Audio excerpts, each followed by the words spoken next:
2024 से पहले कौन सी पार्टी किस तरफ होगी, कौन सा नेता किस तरफ होगा, यह शायद अब बहुत ज्यादा मायने रखता नहीं है। 2024 से पहले जनता जनार्दन किस तरफ होगी, जनता का आशीर्वाद किस तरफ होगा, यह बहुत मायने रखता है। और इसको तलाश करने के लिए कल का दिन बहुत खास था। कल दोपहर बीजेपी के नाम रही। बीजेपी ने अजीत पवार को, महाराष्ट्र के अंदर शरद पवार की पार्टी को दो फाड़ करके अपने खेमे में कर लिया, या यूं कहें कि अजीत पवार समेत एनसीपी को पूरी तरह से हाईजैक करके अपने पाले में ले लिया। दोपहर बीजेपी के नाम रही, लेकिन शाम होते होते तस्वीर बदल गई और शाम होते होते राहुल गांधी की तेलंगाना के अंदर यह ड्रोन शॉट है। ऐसी भीड़ उमड़ी जिसमें 5 लाख से 7 लाख लोग उमड़े हैं, यह दावा किया जा रहा है। और कांग्रेस अब दावा कर रही है कि 2023 के समाप्त होते होते 2024 के चुनाव से पहले पहले कम से कम 6 राज्य ऐसे होंगे जिसमें उसकी पूर्ण बहुमत की सरकार होगी और बाकी के राज्यों में उसकी गठबंधन की सरकारें होंगी। बहुत मायने यह रखता है कि जनता जनार्दन किसके साथ है, पार्टी कौन किसके साथ है, नेता कौन किसके साथ है। यह तो शाम होते होते दल बदल सकता है। झंडा किसी पार्टी का किसी गाड़ी के ऊपर, किसी नेता के ऊपर लगा है, उसको उठाइए और उसको दूसरे नेता के ऊपर, दूसरी गाड़ी के ऊपर लगा दीजिए। 1 मिनट भर का खेल आज के दौर में लगता है। या यूं कहें कि जिस जिसके ऊपर ईडी सीबीआई का खेल चल रहा है, जिस जिसके ऊपर ईडी सीबीआई का केस चल रहा है, वो कब किधर चला जाए, इसको लेकर के अब शायद ज्यादा आश्चर्य होना नहीं चाहिए। और हो सकता है कि इस फेरिस्त के अंदर बहुत सारे और नेता निकल आए, लेकिन ये तस्वीरें बहुत कुछ कहती हैं।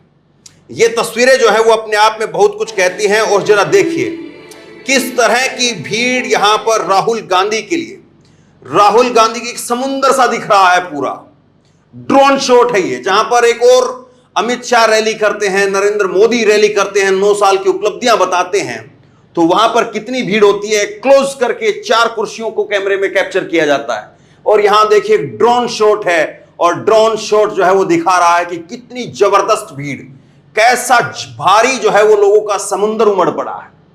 और ये एक एंगल नहीं है, एक कैमरा नहीं है, मैं आपको कई तस्वीरें आपको दिखा सकता हूं। देखिए ये यहां से मेन स्टेज जो यहां पर है, वहां से पीछे का व्यू है, और लोग जो है वो किस तरह से चढ़े हुए हैं ऊपर तक, जो होर्डिंग लगे हैं उनके ऊपर चढ़ गए हैं लोग।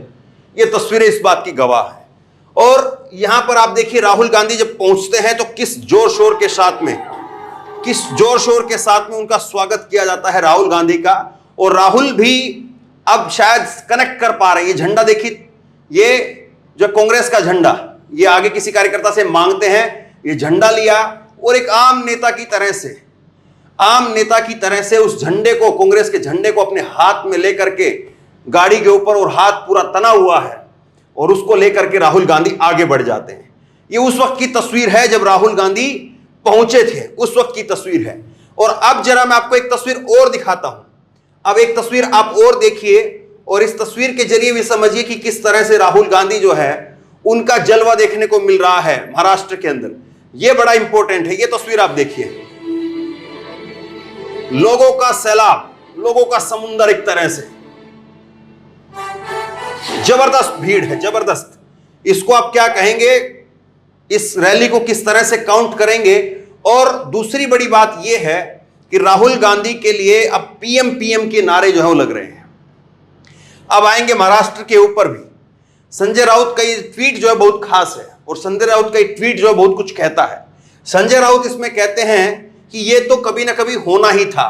भाजपा पूरे देश में जिस तरह से राजनीति करने वाली है वो कर ले, लेकिन शिवसेना को तोड़ दिया, एनसीपी को भी, कल एनसीपी को तोड़ दिया। कुछ लोग बोल रहे हैं कि कांग्रेस को भी तोड़ने वाले हैं, मगर भाजपा को इससे कोई फायदा नहीं होगा। महाराष्ट्र में लोग गुस्से में हैं, हम लड़ने के लिए तैयार हैं, हम सभी मिलकर के लड़ने वाले हैं। राहुल गांधी ने कल जो है वो 4,000 रुपए पेंशन का जो है वो ऐलान किया कि 4,000 रुपए हम पेंशन देंगे। और राहुल में खास बात यह है कि वो अपने चेहरे को, ये जो है तेलंगाना कांग्रेस के प्रभारी अध्यक्ष हैं, और ये जो है वो फोटो नीचे कर रखा है, लेकिन राहुल ने फोटो जो है ऊपर कर रखा है। तो राहुल जो है अपने चेहरे से ज्यादा जो मुद्दा है उसको हाईलाइट करते हैं। अब यहां पर देखिए, ये कांग्रेस के रणनीतिकार कहिए, आप कांग्रेस के नेता कहिए, श्रीवास्तव ने ट्वीट किया और उन्होंने लिखा है कि कर्नाटक में डन हो चुका है, हिमाचल में भी डन हो चुका है, और 2023 के आते आते तेलंगाना भी हो जाएगा, छत्तीसगढ़ भी होगा, राजस्थान भी होगा और मध्य प्रदेश भी होगा। कुल मिलाकर के 6 राज्य ऐसे होंगे 2024 से पहले जहां पर पूर्ण बहुमत की सरकार होगी। बिहार के अंदर, झारखंड के अंदर गठबंधन की सरकार है। तो ये, और मिजोरम इन्होंने नहीं लिखा है, लेकिन हो सकता है कि मिजोरम भी जो है, क्योंकि इस बार जो हालात है वो बदल रहे हैं, मिजोरम भी हो सकता है कि आ जाए। और राहुल गांधी जो हैं, इन्होंने 5 लाख लोगों के आने का दावा किया है कि राहुल गांधी को सुनने के लिए 5 लाख लोग आए हैं। तो 5 से 7 लाख लोगों का आने का दावा जो है वो किया जा रहा है। कांग्रेस पार्टी कह रही है कि तेलंगाना गरीब, ये राहुल गांधी ने कहा है, तेलंगाना गरीबों का, किसानों का, मजदूरों का सपना था, जिसे टीआरएस ने कुचलने का काम किया और फिर अपना नाम भी बदल दिया। अब टीआरएस का नया नाम है बीआरएस, यानी बीजेपी रिश्तेदार समिति। तेलंगाना के सीएम सोचते हैं कि वो तेलंगाना के राजा हैं, जमीन इंदिरा अम्मा की है, इंदिरा अम्मा, और कांग्रेस ने दलितों, आदिवासियों और गरीबों को दी, उसे टीआरएस वापस ले रही है, लेकिन ये जमीन और आपका हक कांग्रेस आपको वापस करेगी। तो ये कुछ एक जो है वो कांग्रेस पार्टी की तरफ से यहां पर जो बातें कही गई वो मैं आपको बता रहा हूं। जो समझने वाली चीज है, वो बड़ी बात जिस पर जो है चर्चा होनी चाहिए और जिस पर चर्चा हम लोग करेंगे, वो ये है कि कैसे कांग्रेस पार्टी जो है वो इससे अपने आप को आगे लेकर के जाएगी। राहुल गांधी कैसे आगे लेकर के जाएंगे, क्योंकि आप कहेंगे कि देखिए ये सब बातें, ये सब यहां पर जो है बेफिजूल हैं। अगर रातों रात जो है वो पूरी पार्टी की पार्टी उखाड़ करके लेकर के चले जा रहे हैं, तो फिर कौन क्या कर लेगा। और अब जो है वो बहुत मुश्किल है कि ऐसे दौर के अंदर, ऐसे समय के अंदर कोई कुछ कर पाए। और अगर कोई कुछ कर पाने की हिम्मत, कुछ कर पाने की जो है वो स्थिति में होगा भी, तो वो कर पाने की हिम्मत नहीं कर पाएगा। ये सारे सवाल उठेंगे, और इन सवालों में से ऐसा नहीं कि ये सवाल बिल्कुल बेफिजूल हो, वाजिब भी है ये सवाल, क्योंकि आज के माहौल को अगर आप देखें तो वाजिब लगते हैं। लेकिन इससे बड़ी बात है, इससे बड़ी बात यह है कि मान लीजिए कि बीजेपी के साथ में सब चले गए और कुछ लोग चले जाते हैं, और कुछ लोगों के रडार पर है। हो सकता है कि आगे जो है वो कहा जा रहा है कि अशोक गहलोत अपनी खैर मनाएं, अशोक गहलोत की बारी है। बहुत सारे लोग बहुत तरह की बातें कह रहे हैं कि सचिन पायलट को आगे करके और बीजेपी कोई खेल कर सकती है, चुनाव से पहले खेल हो सकता है। लेकिन, और अशोक गहलोत का कल उनका भी ट्वीट आया, महाराष्ट्र को लेकर के उनका ट्वीट भी आया। लेकिन जिस तरह से आप देखेंगे कि एक बार तो ये चीजें काम कर सकती हैं, 2 बार नहीं कर सकती। और मोदी जी एक गलती यही कर रहे हैं, 2024 से पहले वो स्टेट में छोटा लाभ लेने के लिए इस प्रकार से जो है वो फेरबदल, या यूं कहें कि सत्ता बदल, या यूं कहें कि नेताओं को अपने खेमे में लेना, या यूं कहें कि जिनके नाम पर चीखते थे उनको जो है अपने साथ में बैठा करके सत्ता की मलाई चाटना, आप किसी तरह से इसको कहिए। लेकिन ये जिस तरह से जो भी कुछ घटनाक्रम हो रहा है, ये यकीन मान करके चलिए, इससे बहुत ज्यादा फायदा 2024 के अंदर बीजेपी को दिखता नहीं है। और इसका एक उदाहरण जो है वो आप ये भी देख सकते हैं कि बीजेपी अपने आप को कमजोर मान रही है अब कांग्रेस के मुकाबले। इसीलिए बीजेपी उन लोगों को अपने साथ खड़े करने में, या उन लोगों के साथ खड़े होने में कोई गुरेज नहीं कर रही है जिनके साथ में 36 का आंकड़ा कहा जाता था, या जिनके लेकर के बीजेपी पॉलिटिक्स करती थी, जिनको जो है वो निशाने पर लेकर के बीजेपी की सत्ता होती थी। और कल ही मैंने आपको वीडियो दिखाई किस तरह से मोदी जो है वो छाती पीट करके जिनका 70,000 करोड़ रुपए का घोटाला बता रहे थे, और उन्हीं को आज अपने खेमे में ले लिया। और हो सकता है कि कल परसों के अंदर अजीत पवार साहब जो है वो नरेंद्र मोदी से मिलने के लिए आए, और अजीत पवार जो हैं उनको गुलदस्ता भेंट करें, नरेंद्र मोदी गुलदस्ता ले लें। अब सवाल यह भी नहीं रहा कि ये परिवारवाद है कि नहीं है, सवाल वो भी नहीं है। सवाल सिर्फ और सिर्फ अब 2024 का है। सवाल सिर्फ और सिर्फ ये है कि बीजेपी आज जिस तरह से सत्ता कर रही है, बीजेपी आज जिस तरह से अपने आप को सत्ता में बनाए रखने के लिए, बचाए रखने के लिए, या सत्ता में लाने के लिए जो भी येन प्रकरण, जो भी हथकंडा अपना रही है, क्या उसको जनता एक्सेप्ट करेगी, स्वीकार करेगी? सवाल ये है। मैं कुछ एक आपको उदाहरण बता सकता हूं, और वो उदाहरण अगर आप देखेंगे तो आपको पता चलेगा कि हां, नेता तो चले जाते हैं लेकिन लोग नहीं जाते हैं, वोटर नहीं जाता है। और एक उदाहरण मैं आपको हरियाणा का बताता हूं।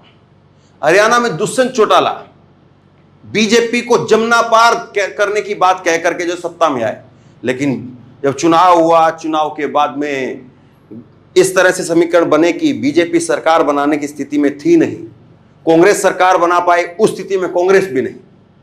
अब चाबी जो है वो दुष्यंत चौटाला के पास थी, सत्ता की चाबी, और इत्तेफाक देखिए उनका जो चुनाव चिन्ह वो भी चाबी। अब उन्होंने वो चाबी बीजेपी को सौंप दी, लेकिन जैसे ही वो चाबी उन्होंने बीजेपी को सौंपी, आप किसी से फोन करके पूछिए कि जिस क्षेत्र के अंदर दुष्यंत चौटाला का प्रभाव था वहां पर आज क्या हालत है उनकी, और किस तरह से फिर वो, आपको याद होगा देवेंद्र बबली उसी सरकार में जेजेपी के ही नेता रहे, और उन्होंने ये तक कहा था कि हमें लोहे के अंडरगारमेंट्स सिलवाने पड़ेंगे, अगर हमें गांव में जाना है, लोगों के बीच में जाना है तो लोहे के अंडरगारमेंट सिलवाने पड़ेंगे, क्योंकि लोग जो हैं वो अब कपड़े और कुर्ते तो छोड़ दीजिए, आपके कच्छे तक नहीं छोड़ेंगे। इस बात को जब उन्होंने कहा तो ये कुछ चीजें जो हमारे सामने हैं, और एक छवि जो है ये भी जाएगी, एक मैसेज ये भी जा रहा है कि जब नरेंद्र मोदी अपने आप को विश्व नेता के तौर पर लोगों के सामने रखते हैं, और फिर दूसरी छवि जो है लोगों के दिमाग में ये भी है कि आप तो जो है वो उन्हीं के साथ मिल जाते हैं,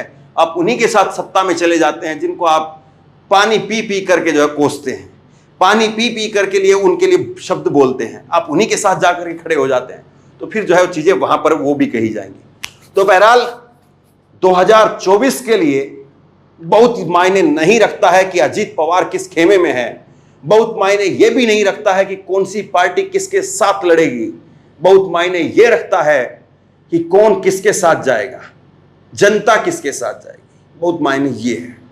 और जनता क्या शिंदे जो हैं, एकनाथ शिंदे, वो अपने साथ ले जा पाए, या उद्धव ठाकरे अभी भी वही किंग बने हुए हैं शिवसेना के, परोक्ष रूप से या परोक्ष रूप से।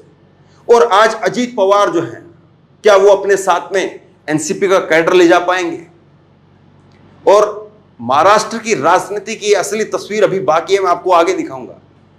लेकिन राहुल गांधी जिस तरह से जो चीजें लेकर के चल रहे हैं, एक चीज ये होती है कि जब आप एक तरफ दौड़ रहे हैं और उस दौड़ते दौड़ते दौड़ते दौड़ते इधर भी आप लपक रहे हैं, उधर भी आप लपक रहे हैं, इधर भी लपक रहे हैं, उधर भी लपक रहे हैं, और दूसरा आदमी खाली दौड़ रहा है, दूसरे आदमी से लोग जो है छिटक रहे हैं, तो उसका मैदान ज्यादा साफ हो जाता है।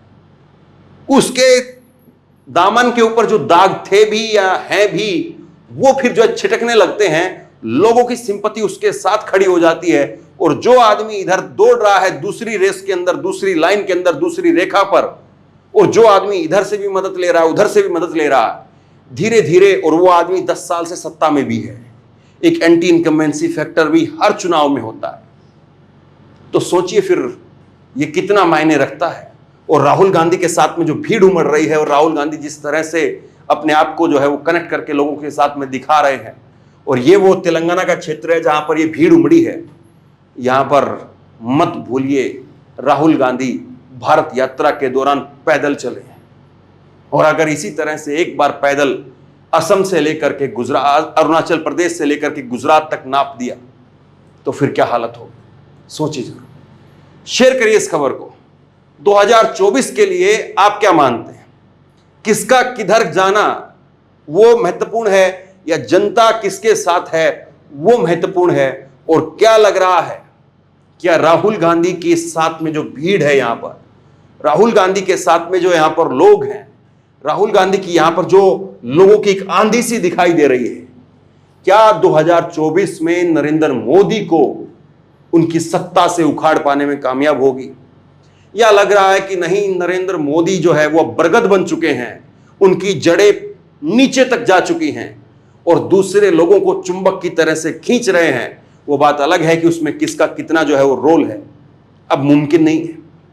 आप क्या सोचते हैं, नीचे कमेंट बॉक्स में लिख करके जरूर बताइए। इस वीडियो को खूब शेयर कीजिए, लोगों तक पहुंचाइए, और इसी तरह की तमाम खबरों के लिए ऑनलाइन न्यूज इंडिया को सब्सक्राइब कीजिए, साथ में जो बेल आइकन है घंटी उसको जरूर दबाइए, ताकि जैसे कोई खबर अपलोड करें उसकी नोटिफिकेशन सीधे सबसे पहले आपको मिल सके।